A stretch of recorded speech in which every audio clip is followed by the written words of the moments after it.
before a baby's cry pierced the stillness of Bethlehem, before ink met parchment to tell his tale, there was a witness, silent, watchful, waiting, a secondary midwayer, once the unseen guide of the Apostle Andrew, entrusted with a sacred mission, to guard the story the Master never wrote, to preserve the life, the mission, the divine truth of the Son of God.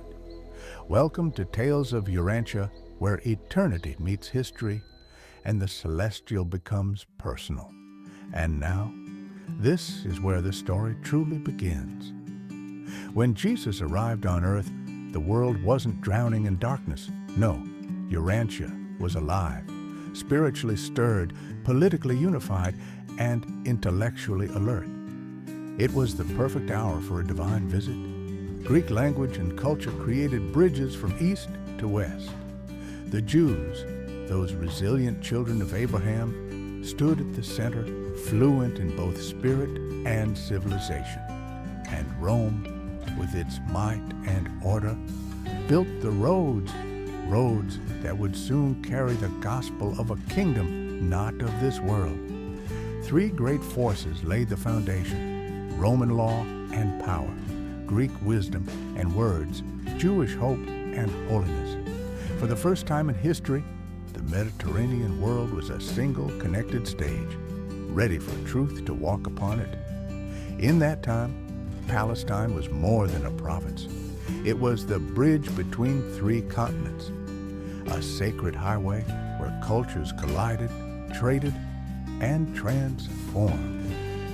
The Jews, scattered but faithful, had built a network of synagogues from Jerusalem to Rome, and through those humble gatherings, monotheism lived on, awaiting a revelation far greater than they could imagine. They yearned for a Messiah, a deliverer, a son of David to liberate them from Rome, but their hopes were still too small. Meanwhile, Herod the Great, a Roman puppet, rebuilt cities, temples, ports.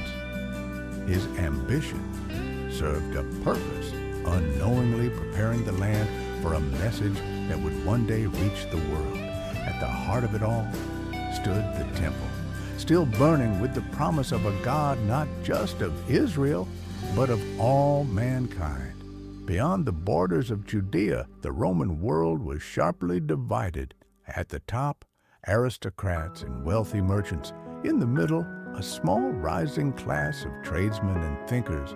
At the bottom, free laborers and millions of slaves.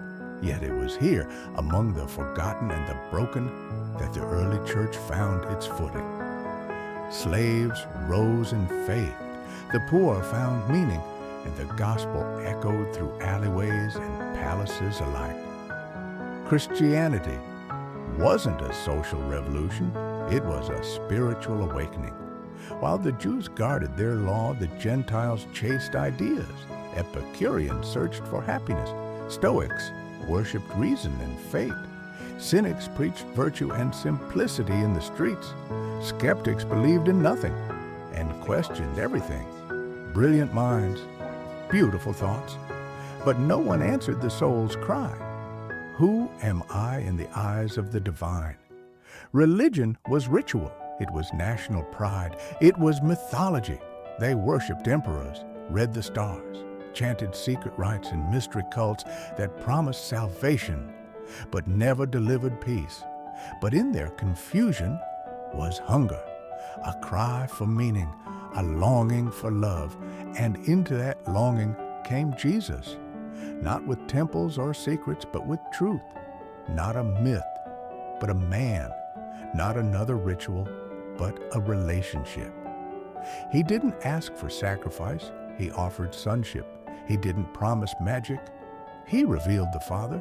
So amid scattered philosophies, fading traditions, and fragmented hopes, the Creator stepped into creation, not to conquer with might, but to restore with light, not to dominate, but to dwell among us. This was the time of Michael's bestowal, and this is only the beginning. See you next time on Tales of Urantia.